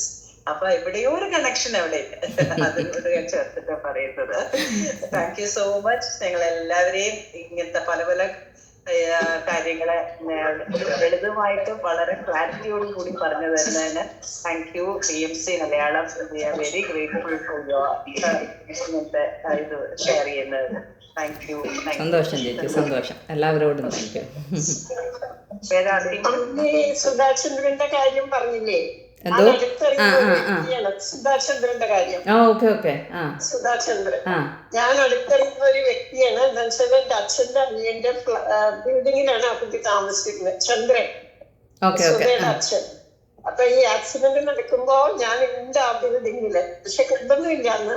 അപ്പൊ ആ കുട്ടിയുടെ വിൽ പവർ ആ അച്ഛൻ എക്സ്പ്ലെയിൻ ചെയ്യുന്നത്, ആ ഒരു വിൽ പവർ കൊണ്ടാണ് ഈ കുട്ടി ഇങ്ങനെ തിരിച്ചു വന്നത്. എനിക്ക് നൃത്തം ചെയ്തേ ഒക്കൂ എന്നുള്ള ഒരു വിചാരം ആ കുട്ടിയുടെ മനസ്സില്. ആശുപത്രി ബെഡിൽ കിടന്നിട്ട് കൂടി ആ കുട്ടി അതാ പറഞ്ഞത്, എനിക്ക് ഡാൻസ് ചെയ്യണം, ചെയ്തേ ഒക്കൂ എന്നുള്ളവരൊക്കെ ഇതിലായിരുന്നു ആ കുട്ടി ഇരുന്നത്. അത് കഴിഞ്ഞ് എണീറ്റ് വന്ന് പിന്നെ ജയ്പൂർ ഫുഡ് അത് ഇതൊക്കെ വെച്ച് കഴിഞ്ഞിട്ട് മയൂരി സിനിമയിലാണ് അങ്ങനെ ആദ്യം ഇത് വന്നത്. അപ്പൊ അത് പറഞ്ഞപ്പോ എനിക്ക് പെട്ടെന്ന് ഓർമ്മ വന്നു, ഞാൻ അറിയുന്ന ഒരു വ്യക്തിയാണല്ലോ. ഇപ്പൊ റീസെന്റ്ലി കൂടെ ഞാൻ ബോംബെ പോയപ്പോ കണ്ടിരുന്നു. ആ ഫ്ലാറ്റൊക്കെ റിനോവേറ്റ് ചെയ്ത് ഇവർക്ക് ഒരു ഫ്ലാറ്റ് ഉണ്ട്, എന്റെ അച്ഛൻ്റെ മക്കൾക്ക് ഒരു ഫ്ലാറ്റൊക്കെ കിട്ടി. അവിടെ തന്നെ ഇപ്പോഴും ഒരു വീടുണ്ട് അവർക്ക്. അപ്പൊ അത് പറയാനായിരിക്കും. നല്ലൊരു വിൽപ്പവറുള്ള ഒരു ലേഡി തന്നെ കം ബാക്ക്. ഇപ്പോഴും അതെ, ഇപ്പോഴും ഏതോ ഒരു റിയാലിറ്റി ഷോയിൽ വന്നിട്ട് ആ കുട്ടി ഡാൻസ് കളിച്ചു. ഇപ്പൊ കുറച്ച് പ്രായമുണ്ടല്ലോ, എന്നാലും നല്ല പോലെ ഡാൻസ് കളിച്ചു ആ കാലിൽ വെച്ചിട്ട്. അപ്പൊ എല്ലാരും ഇങ്ങനെ പറയുന്നായിരുന്നു, ഒരു കംബാക്ക് ആയിട്ട് എന്റെ ആത്മവിശ്വാസമാണ് എന്നെ ഇതിൽ കൊണ്ടുവന്നത് എന്ന് പറയുന്നായിരുന്നു. അതാണ് ഞാൻ പറഞ്ഞത്. Thank you. എനിക്ക് ആരാ ഷെയർ ചെയ്തതെന്ന് അറിഞ്ഞൂടാ. താങ്ക് യു, ആരായാലും താങ്ക് യു അത് ഷെയർ ചെയ്തതിന്. ആ ചേച്ചി ക്യാമറ ഓൺ ചെയ്യാൻ മറന്നുപോയി. ഓൺ ചെയ്യാൻ പറഞ്ഞു. നല്ല ഒരു ഇതായിരുന്നു. രണ്ടും കണക്ട് ചെയ്തിട്ടുള്ള ആക്സിലും മറ്റേ ബൗമിന്റെ മതിയായിട്ട് പറഞ്ഞ പോലെ നമ്മൾ മെഡിറ്റേഷൻ കൊണ്ട് നമുക്ക് എന്തെല്ലാം നേടാം. ഞാനും ഒരു വ്യക്തി തന്നെയാണ് അതിലിങ്ങനെ ഞാൻ ഇതായത്. താങ്ക് യു ചേച്ചി അത് ഷെയർ ചെയ്തതിന്. അത് പ്രത്യേകിച്ച് അടുത്തുള്ള ഒരാളാകുമ്പോ, മീൻസ് അടുത്തറിയാവുന്നവരാകുമ്പോൾ അത്രത്തോളമേ ആ ഒരു ഇൻഫർമേഷൻ. Thank you. ഡെഫിനറ്റ്ലി അങ്ങനെ ഒരു സോൾ പ്ലാനുമായിട്ട് വന്നേ ആയിരിക്കണം. എന്തേ ചേച്ചി? അതെ, തീർച്ചയായിട്ടും. അതാ, വേറെ ആർക്കെങ്കിലും ഷെയർ ചെയ്യാനോ? ഹലോ, വേറെ പറയൂ. എനിക്ക് ഈ സോൾ പ്ലാനിനെ കുറിച്ചിട്ടൊന്നും എനിക്ക് ശരിക്കും പറഞ്ഞാൽ ഒരു അറിവും ഉണ്ടായിരുന്നില്ല. ഞാൻ അതിനെ കുറിച്ചിട്ട് അതിനെക്കുറിച്ചേ ചിന്തിച്ചിട്ടുണ്ടായിരുന്നില്ല. ശരിക്കും ഈ അമ്പിളിമാൻ സുപ്രിയമാനൊക്കെ പറഞ്ഞപ്പോഴാണ് സോളിനെ കുറിച്ചിട്ടൊക്കെ ഒരു വിധമൊക്കെ ഇങ്ങനെ കേട്ടു തുടങ്ങിയത്. ശരിക്കും മെഡിറ്റേഷനിലേക്ക് വന്നതിൽ പിന്നെയാണ് എനിക്ക് ഇതിനെ കുറിച്ചിട്ടുള്ള ഒരു ബോധം ഉണ്ടായത്. ശരിക്കും മെഡിറ്റേഷൻ ചെയ്യുമ്പോൾ എനിക്ക് ഒരുപാട് വ്യത്യാസം വന്നിട്ടുണ്ട്. ഇപ്പൊ ഈ അമ്പിളി മാമിന്റെ ഈ ഓരോ കാര്യങ്ങൾ പറയണ കേൾക്കുമ്പോൾ കുറേ അധികം ചിന്തിക്കാനായിട്ട്, നമ്മൾ അതിനെക്കുറിച്ച് ചിന്തിക്കുമല്ലോ ഇങ്ങനെയൊക്കെ ഉണ്ട് എന്നുള്ള ഒരു ചിന്ത വരാനുള്ള ഒരു സോഴ്സ് അമ്പിളി മാം തന്നിരിക്കും. അതങ്ങനെ ചിന്തിക്കണം, അല്ലാതെ മറ്റുള്ളവർക്ക് അത് ഇങ്ങനെ ഉണ്ടെന്ന് പറയാനും കൂടെ ഒരു തോന്നലും ചിന്തകളും ഒക്കെ അമ്പിളി മാം തന്നു. വളരെ നന്ദി. ഓരോ പ്രാവശ്യവും ഇങ്ങനെ ഓരോരോ ക്ലാസ് എടുക്കുമ്പോൾ. പിന്നെ അതുപോലെ തന്നെ സുപ്രീമ, ഞാൻ അന്ന് പറഞ്ഞില്ല, ഞാനന്ന് വാഷ്റൂമിൽ പെട്ടുപോയി. ശരിക്കും എനിക്ക് തോന്നുന്നുണ്ട്, ശരിക്കും എന്നെ പെടുത്തിയത് കൊണ്ട് കുറെ ആളുകൾക്ക് അത് പ്രയോജനമായി. കാരണം എനിക്ക് ഒരു ബുദ്ധിമുട്ടും ഉണ്ടായില്ല, എനിക്കൊരു പേടിയോ ഒന്നും തോന്നിയില്ല. ഞാൻ അവിടെ നിന്നു, എന്ത് ചെയ്യണം എന്നുള്ളൊരു ആലോചന വന്നു, അങ്ങനെയായിരുന്നു. പക്ഷെ എന്റെ മനസ്സ് പറയേണ്ടത് എന്നെ പെടുത്തിയത് ദൈവം നല്ലതിന് വേണ്ടിയിട്ടായിരുന്നു. കാരണം അവിടെ പിന്നീട് അതിനൊരു റെക്ടിഫൈ ചെയ്യാനുള്ളൊരു ഇത് വന്നല്ലോ. വേറെ ആയിരുന്നെങ്കിൽ ചിലപ്പോ പാനിക്കായേനെ, എന്തെങ്കിലുമൊക്കെ സംഭവിച്ചേനെ. പക്ഷെ എനിക്ക് ഈ മെഡിറ്റേഷനിൽ വന്നത് കൊണ്ട് എനിക്ക് എന്നെ കൺട്രോൾ ചെയ്ത് നിന്ന് എനിക്ക് സമാധാനത്തോടു കൂടി കാര്യങ്ങൾ ചെയ്ത്, ഇനിയിപ്പോ പുറത്തേക്ക് അപ്പൊ ആരും കണ്ടില്ലെങ്കിൽ തന്നെയും എനിക്ക് ക്ഷമയോടുകൂടി നിൽക്കാൻ പറ്റുമായിരുന്നു എന്ന് എന്റെ മനസ്സ് പറയുന്നുണ്ട്. എനിക്ക് തോന്നുന്നുണ്ട് എന്നെ തന്നെ അത് ദൈവം അങ്ങനെ എത്തിച്ചതായിരിക്കാം, ഇനി വേറെ ആർക്കും വരാതിരിക്കാൻ വേണ്ടിയിട്ട് എന്നുള്ള ഒരു തോന്നൽ എനിക്ക് വന്നു. അതെ. മാം ഒരു റൂമില് ട്രാപ്ഡ് ആയി പോയായിരുന്നു ഒരു ദിവസമേ. ബാക്കി വാതില് പൂട്ടിയിട്ട് അവരങ്ങ് പോയി. അപ്പൊ റൂമിനകത്ത് വാഷ്റൂമില് ട്രാപ്ഡ് ആയി പോയി. വിളിച്ചിട്ട് എടുത്തിട്ട് ഒന്നും പറ്റുന്നുണ്ടായില്ല, ആരും കേൾക്കുന്നുണ്ടായില്ല.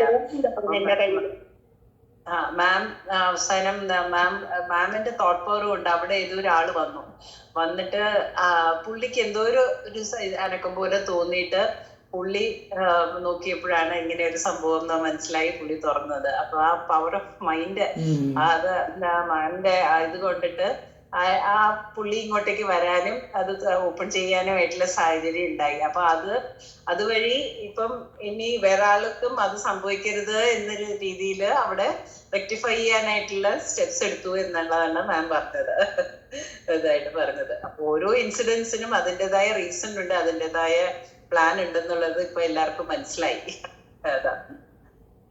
അതാണ് അത് ആ ഒരു അത്രയും കാമായിട്ട് ഈ പറഞ്ഞത് കണക്കത് ഹാൻഡിൽ ചെയ്യാൻ പറ്റിയതും ആ ഒരു മെഡിറ്റേഷൻ്റെ ഒരു പവർ തന്നെയാണ്. അല്ലെ ആരും പാനിക്കാകാൻ പറ്റുന്ന ഒരു സിറ്റുവേഷൻ അതല്ലേ, പ്രത്യേകിച്ച് ഒരു ഫുൾ പൂട്ടിക്കൊണ്ട് പോവുകയും കൂടെ ചെയ്തു പോയിട്ടുണ്ടെങ്കിൽ. അപ്പം മാമിന്റെ ഇത് സെക്കൻഡ് വേറൊരു ഇതും ഇൻസിഡന്റ് മാം സൂചിപ്പിച്ചായിരുന്നു. മാം ബസ്സിൽ കയറിയിട്ട് ഇറങ്ങിയപ്പം മാമിന്റെ സാരി കയറി ബസ്സിന്റെ ഇതില് കുടുങ്ങി. ഇറങ്ങിയതും വണ്ടി എടുത്തു കഴിഞ്ഞപ്പം മാമിന്റെ പ്രസൻസ് ഓഫ് മൈൻഡ് കൊണ്ട് ആ വണ്ടിയുടെ കൂടെ ഓടി. ആ സാരി അവിടെ ഇരുന്നു, വണ്ടിയുടെ കൂടെ ഓടിയത് കൊണ്ടിട്ട് മാമിന് ആ വണ്ടിയുടെ ഇടയിലായില്ല. പിന്നെ അപ്പൊ വേറെ ആരോ കണ്ടിട്ട് അത് വണ്ടിയെ നിർത്തി മാമിന് അതിൽ നിന്ന് രക്ഷപ്പെടാൻ പറ്റി എന്താണ്. അപ്പൊ ഇതൊക്കെ ഒരു എസ്കേപ്പ് എന്ന് പറയുന്നത് അതാണ്. ഒരു സ്റ്റെപ്പ് മതി ഇതിനകത്തേക്ക് മാറാനും ആ ലൈഫിന്റെ ഇതും മാറാനായിട്ട് ഒറ്റ ഇതും മതി. പക്ഷെ ആ ഒരു പ്രസൻസ് ഓഫ് മൈൻഡ്, ആ ഒരു വിൽ പവർ, ആ ഡിറ്റർമിനേഷൻ, എവിടേക്കോ ഒരു ഉള്ളിൽ നിന്ന് യൂണിവേഴ്സ് ഇങ്ങനെ പിടിച്ചു കൊടുക്കുന്ന പോലെ ഒരു ശക്തി, അത് ആ മാമിലൂടെ നമ്മൾ കാണുന്നുണ്ട് ഈ ഇൻസിഡൻസിലെല്ലാം. അതാണ് ആ മാസ്റ്ററി, ലൈഫ് മാസ്റ്ററിയുടെ എക്സാമ്പിൾസ് ആണ് ഇതെല്ലാം നമ്മള് കാണുന്ന ലൈവ് എക്സാമ്പിൾസ് എന്ന് പറയാം. ശരിക്കും. ഓക്കെ, വേറെ ആർക്കെങ്കിലും എന്തെങ്കിലും ഷെയർ ചെയ്യാനുണ്ടോ?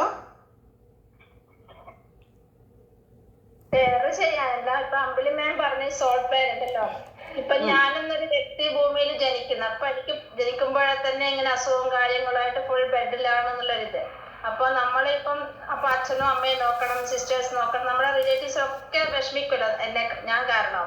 അപ്പൊ അതൊക്കെ നമ്മൾ അവിടുന്ന് ആ സോൾ പ്ലാനിലാണ് ഭൂമിയിലേക്ക് വരുന്നത്, എല്ലാവരും കൂടെ ചേർത്തിട്ട് ഇങ്ങനെ ആവണം എന്നുള്ളത്. അവിടെ അവർക്ക് ചേച്ചി പറഞ്ഞു സുപ്രിയ ചേച്ചി, അവിടെ ഒന്ന്, അതായത് നമ്മൾ പറഞ്ഞില്ലേ സോളെന്ന് പറയുമ്പോൾ എല്ലാം എക്സ്പീരിയൻസ് ആണ്, നല്ല വശവും ചീത്ത വശവും എല്ലാം. മീൻസ് ഒരു വാട്ട് എവർ ദ എക്സ്പീരിയൻസീസ്, അതിൻ്റെ രണ്ട് വശങ്ങളും അറിയണം. ഒരു പക്ഷേ ഇപ്പം അസുഖമായിട്ട് വന്ന ആരാണെന്ന് എനിക്ക് അറിഞ്ഞുകൂടാ. അപ്പം ഇന്ദുജി തന്നെയാണോ അതോ ഒരു ജനറൽ സിറ്റുവേഷൻ ചോദിച്ചതാണോ? ഓക്കെ. അപ്പം കൊച്ചിലെ മുതലേ വയ്യാതെ കിടന്ന് കുടുംബം നോക്കുന്നു എന്ന് പറഞ്ഞില്ലേ, കുടുംബമാണ് അവരുടെ കെയറിലാണ് മുന്നോട്ട് പോകുന്നത്. ആ കിടക്കുന്ന സോൾ ഒരു പക്ഷേ മുൻപുള്ള ജന്മങ്ങളിൽ ഈ മറ്റുള്ളവരെ നോക്കി അവരെ കെയർ ചെയ്ത് അങ്ങോട്ട് സർവീസ് ചെയ്തിട്ടുണ്ടാകും. അപ്പം അതിൻ്റെ ആ മറുവശം തിരിച്ച് കെയർ ഇങ്ങോട്ട് സ്വീകരിക്കുക എന്നുള്ളതും സോളിന് എക്സ്പീരിയൻസ് ചെയ്യണം. അപ്പം അതിന് വേണ്ടിയിട്ടുള്ളതാകാം. പ്ലസ് ഒരു പക്ഷേ എന്തെങ്കിലുമൊക്കെ അങ്ങോട്ടും ഇങ്ങോട്ടുള്ള കണക്ക് തീർക്കാനുണ്ടാകാം. അപ്പം പലതിൻ്റെ ഒരു കോമ്പിനേഷനാണ്. അപ്പം ഡെഫിനറ്റ്ലി അതും ഒരു സോൾ പ്ലാൻ തന്നെയാണ്. അതാണ് മെയിൻലി, പ്രത്യേകിച്ച് കുഞ്ഞിലേ മുതലേ ആ ഒരു ഇതായിട്ട് വരുമ്പം തീർച്ചയായിട്ടും പറഞ്ഞു വെച്ചിട്ട്. അതെ, പിന്നെ നമ്മളതല്ല, എനിക്ക് അറിയുന്നൊരു ഇത് സോൾ പ്ലാൻ പറഞ്ഞ ഞാൻ. അപ്പൊ അയാള് കോഴിക്കോട് നിന്ന് ചായ കുടിക്കാൻ ട്രെയിനിൽ ഇറങ്ങിയതാ. അപ്പൊ ട്രെയിനിൽ ഇറങ്ങിയപ്പോ ട്രെയിൻ വിട്ടു, അയാൾ വീണു, ട്രെയിനിന്റെ ട്രാക്കിലേക്ക് വീണു. അപ്പൊ പക്ഷെ ഒരു പോറൽ ഞാൻ സ്ട്രെയിറ്റ് ആയിട്ട് നിന്നതുപോലെ അതെപ്പോഴത് എനിക്ക് അറിയുന്ന ആളാണ്. എപ്പോഴും അയാളെ കാണുമ്പോൾ എനിക്ക് ദൈവത്തെ പോലെ തോന്നും. അത്രയും ഒരു എന്താ പറയണ്ട, അയാൾക്ക് ഭയങ്കര പ്രായമുള്ള മനുഷ്യനാണ്. അതിപ്പോ പറഞ്ഞപ്പോഴേ എനിക്ക് ഓർമ്മ വന്നത്. അത് നമ്മൾ കഴിഞ്ഞ തവണ പറഞ്ഞപ്പോഴും പറഞ്ഞില്ലേ, ഈ സ്പിരിറ്റ് ഗൈഡ്സ് മാസ്റ്റേഴ്സൊക്കെ നമ്മുടെ കൂടെ ഉണ്ട്, എപ്പോഴും നമ്മളെ പ്രൊട്ടക്റ്റ് ചെയ്യുന്നുണ്ട്. അപ്പോൾ ഈ സോൾ പ്ലാൻ അതുകൊണ്ടാണ് പലപ്പോഴും ഈ ആപത്ത് സാഹചര്യങ്ങൾ, ഈ പറഞ്ഞ പോലെയൊക്കെ ഉള്ള മുമ്പ് രണ്ടുപേരും പറഞ്ഞതുപോലെയൊക്കെ ഉള്ള സാഹചര്യങ്ങളിൽ പോലും ഈ ഭയങ്കര ഒരു മിറാക്കിൾ എന്ന് പറയുന്ന രീതിക്ക് നമ്മൾ രക്ഷപ്പെടുന്നതും, ഈ പറഞ്ഞ കണക്കൊരു പോറൽ പോലും ഏൽക്കാതിരിക്കുന്നതും, വളരെ അത്ഭുതകരമായി രക്ഷപ്പെടുന്നതും, ആ സിറ്റുവേഷനിൽ നിന്ന് മാറപ്പെടുന്നതും ഒക്കെ. അപ്പം നമ്മുടെ ഈ സോൾ പ്ലാൻ ഒരു നടത്തേണ്ട സാഹചര്യം വരുമ്പോൾ അവരൊന്ന് പയ്യെ പുറകോട്ട് നിൽക്കും. ജെയ്സന്റെ കേസ് നമ്മൾ കണ്ടു, പൂളിലേക്ക് ചാടുന്നതിന് മുമ്പ് ആ ഒരു വാണിംഗ് ഉള്ളിൽ കൊടുത്തില്ല. ആഴം കുറഞ്ഞ പൂളാണ്, ഡൈവ് ചെയ്യാൻ പറ്റിയതല്ല. കാര്യം അങ്ങനെ ആ ഓർമ്മപ്പെടുത്തൽ ഇല്ലെങ്കിൽ മാത്രമേ ആ ഇൻസിഡൻറ്റ് അവിടെ നടക്കൂ, എന്നാലേ rest of the soul plan നടക്കൂ. ക്രിസ്റ്റീനയുടെ കാര്യത്തിലും ഞാൻ ആദ്യം പറഞ്ഞു, ആക്ച്വലി പറയാൻ വിട്ടുപോയ ഒരു പോയിൻ്റ് ആദ്യം പറഞ്ഞില്ലേ, ഹസ്ബൻഡ് ലേറ്റ് ആയതിന് റീസൺ ഉണ്ടെന്ന്. അവിടെയും ഈ സോൾ ഗൈഡ്സിൽ ഒരാൾ ഈ ഹസ്ബൻഡിൻ്റെ അടുത്ത് പോയി നിൽപ്പുണ്ട് ആ സമയത്ത്. എന്നിട്ട് പുള്ളി ബുക്ക് വായിച്ചും കൊണ്ടിരിക്കുമായിരുന്നു. അപ്പോൾ പുള്ളിക്ക് ടൈമിനെ പറ്റിയിട്ടുള്ള ഒരു ഓറിയൻറ്റേഷൻ അങ്ങ് ഇല്ലാണ്ടാക്കി, ആ ഒരു കോൺഷ്യസ്നെസ് ഒന്ന് കുറച്ചു. അപ്പോഴത്തേക്ക് അതിനെ ടൈമിനെ പറ്റിയിട്ട് കോൺഷ്യസ് ആകുന്ന ആ ഒരു അവയർനെസ് ഒന്ന് കുറച്ചു. അപ്പോൾ പുള്ളി ടൈം അറിയാതെ അവിടെ ഇരുന്ന് പോയി. അപ്പോൾ അതും പെർപ്പസ്ഫുള്ളി നടന്ന ഒരു കാര്യമാണ്. അതുപോലെ തന്നെ ക്രിസ്റ്റീനെ ഇറങ്ങിയപ്പോൾ CPR കൊടുത്തെന്ന് പറഞ്ഞില്ലേ കൂടെ ഉള്ള ഒരാൾ, ആൾക്ക് ഇതുമായിട്ടെങ്ങും മെഡിക്കൽ ഫീൽഡുമായിട്ട് യാതൊരു ബന്ധവും ഇല്ലാത്തതായിരുന്നു. പക്ഷേ അതിന് ഒരാഴ്ച മുമ്പ് വീട്ടിലിരുന്നപ്പോൾ പുള്ളിയുടെ ഭാര്യ നഴ്സായിരുന്നു. വീട്ടിൽ ഇരുന്നു ചുമ്മാ ബോറടിച്ചു. അപ്പോൾ അവിടെ ഇരുന്ന് ഒരു മെഡിക്കൽ ബുക്ക് എടുത്ത് വായിച്ചു. അതിനകത്ത് CPRൻ്റെ കാര്യങ്ങളായിരുന്നു. അത് ഒരാഴ്ച കഴിഞ്ഞപ്പം ഇവിടെ കൊടുക്കാൻ പറ്റി. അപ്പം അങ്ങനെയാണ് ഓരോന്നും നടക്കുന്നത്. നമ്മൾ കാണുന്നില്ല, പക്ഷെ ഇതിൻ്റെ പിന്നിലൊക്കെ കണക്ട് ചെയ്യുന്ന ഡോട്ട്സ് ഒരുപാടുണ്ട്. അതാണ് അത്. താങ്ക് യു ഇന്ദുജി, അത് ഷെയർ ചെയ്തതിന്. കണക്റ്റായി വരും ഒത്തിരി. പിന്നെ വേറൊരു ഇൻസിഡന്റ് ഇപ്പൊ പറയുമ്പോഴേ ഓരോ ഓർമ്മ വരണേ. എന്റെ ഹസ്ബൻഡ് തന്നെ ചെറുതില് മൂപ്പര് പറഞ്ഞ കേട്ട അറിവാ. അവര് ചെറുതില് കളിക്കുമല്ലോ കുട്ടികള് തമ്മില്. അപ്പൊ ഇങ്ങനെ കഴുത്തില് മുറുകിയിട്ട് മരിക്കാൻ കൊടുത്ത്, അപ്പൊ അങ്ങനെ കുട്ടികള് അമ്പലപ്പറമ്പുണ്ട്, മൃതകേശ്വരേശ്വരി ക്ഷേത്രം ഉണ്ടല്ലോ. അപ്പൊ അവിടെ അപ്പൊ ക്ഷേത്രം പൂട്ടിയിട്ട് ക്ഷേത്രമായിരുന്നു ആ സമയത്ത്. അപ്പൊ ആ സമയത്ത് അവരിങ്ങനെ കുട്ടികൾ തമ്മിൽ കളിക്കുമ്പം ആരാ ഇങ്ങനെ മരിച്ചിട്ട് ഇങ്ങനെ അഭിനയിക്കുക എന്ന് പറഞ്ഞപ്പോ ചേട്ടൻ എടുത്തിട്ട് തോർത്തൊക്കെ കെട്ടി ഇതാക്കി. അപ്പൊ മുറുകിപ്പോയിട്ട് ഇങ്ങനെ മൂപ്പര് പിടക്കുന്നത് കാണുമ്പോ കുട്ടികൾക്കൊക്കെ പേടിയായി, അവരൊക്കെ ഓടിപ്പോയി. അപ്പൊ ആ സമയത്ത് അമ്പലത്തിന്റെ ഉള്ളിൽ നിന്ന് ഭയങ്കര സൗണ്ട് അത്രേ. അവിടുന്ന് ഇങ്ങനെ പാത്രമൊക്കെ വീണ് എന്തൊക്കെയോ സൗണ്ട്. അങ്ങനെ ആൾക്കാർ വന്നിട്ട് ആ മൂപ്പര് രക്ഷപ്പെട്ടത് പറയും. അത് യൂണിവേഴ്സിന്റെ അതിശയമല്ലേ ഇങ്ങനെ ഓരോ കാര്യങ്ങൾ കേൾക്കുമ്പം. കൂടുതൽ നമുക്ക് ആ ഒരു പ്രൊട്ടക്ഷൻ ഉണ്ടെന്നുള്ള ഫീലിംഗ് ഉറയ്ക്കുവാണ്. നമ്മുടെ അവയർനെസ് കൂടി വരുന്നുണ്ട്, പല യൂണിവേഴ്സിന്റെ പ്രൊട്ടക്ഷന്റെ അവയർനെസ്. അതെ. ഓക്കെ. വേറെ ആർക്കെങ്കിലും ഷെയർ ചെയ്യുന്നുണ്ടോ? നമ്മുടെ വിശ്വാസവും കൂടും. അതെ, തീർച്ചയായിട്ടും കൂടും. വേറെ ആർക്കെങ്കിലും എന്തെങ്കിലും ഷെയർ ചെയ്യാനുണ്ടോ? ഞാൻ കുറച്ച് ലേറ്റായിട്ടാണ് കയറിയത്, സോറി ഒന്നും കേട്ടില്ല. അതൊരു സോഫ്ലാന്റെ ഭാഗമാണ്. എന്റെ അവസരമല്ല, എന്തായാലും ലേറ്റായിട്ട് കേറിയോണ്ട് നന്നായി. കുറെയെങ്കിലും കേട്ട് കുറെ മനസ്സിലാക്കി സന്തോഷം കുറേശ്ശെ കാര്യങ്ങൾ മനസ്സിലാക്കി പറ്റി. ഇപ്പൊ എനിക്കൊരു സംശയമുണ്ടല്ലോ. ഇന്ദുജി പറഞ്ഞ സാമ്പത്തിക പറ്റി പക്ഷെ അങ്ങനെ രക്ഷപ്പെട്ട് പറഞ്ഞല്ലോ. ഞാൻ ചോദിക്കുന്നത് എല്ലാത്തിനും വിധി, അപ്പൊ ഈ വിധി എന്ന് പറയാറില്ലേ അമ്പിളിജി? അതെന്താണ് വിധി ഉണ്ടെങ്കിൽ ഉള്ളതുകൊണ്ട് രക്ഷപ്പെട്ടു എന്നൊക്കെ പറയാറില്ല. അപ്പൊ അത് ഇതെന്താണ് ഒരു കണക്ഷൻ? വിധിയുടെയും നമ്മൾ സോൾ പ്ലാനിന്റെയും എന്താണ് കണക്ഷൻ? ശരിക്കും പറഞ്ഞു പറയാം. വിധി എന്ന് പറയുമ്പം ശ്രീകലാജി വല്ലം പറഞ്ഞു. അതെ ഇതുമായിട്ട് ബന്ധപ്പെട്ടതാണ്. ഇന്ദു പറഞ്ഞപ്പോഴാണ് എന്റെ അനിയൻ ഇതുപോലെ കുളത്തിൽ വീണ് അത് ഓർത്തത്. അത് ഇതുപോലെ തന്നെ രക്ഷപ്പെട്ടതാണ്. അപ്പൊ അതിങ്ങനെ ഓർമ്മ വന്നപ്പോൾ പറഞ്ഞതാണ്. Thank you. വിധി എന്ന് പറയുമ്പോൾ നമ്മൾ കർമ്മത്തിൻ്റെ പറ്റി പറഞ്ഞില്ലേ, 3 കർമ്മങ്ങൾ, സഞ്ചിത കർമ്മം, ഇതുവരെയുള്ള എല്ലാ കർമ്മങ്ങളും അതിൽ നമ്മൾ കുറച്ച് സോൾ പ്ലാൻ്റെ പാർട്ടായിട്ട് നമ്മൾ എടുത്തും കൊണ്ട് വരുന്നു. പ്രാരബ്ധ കർമ്മം.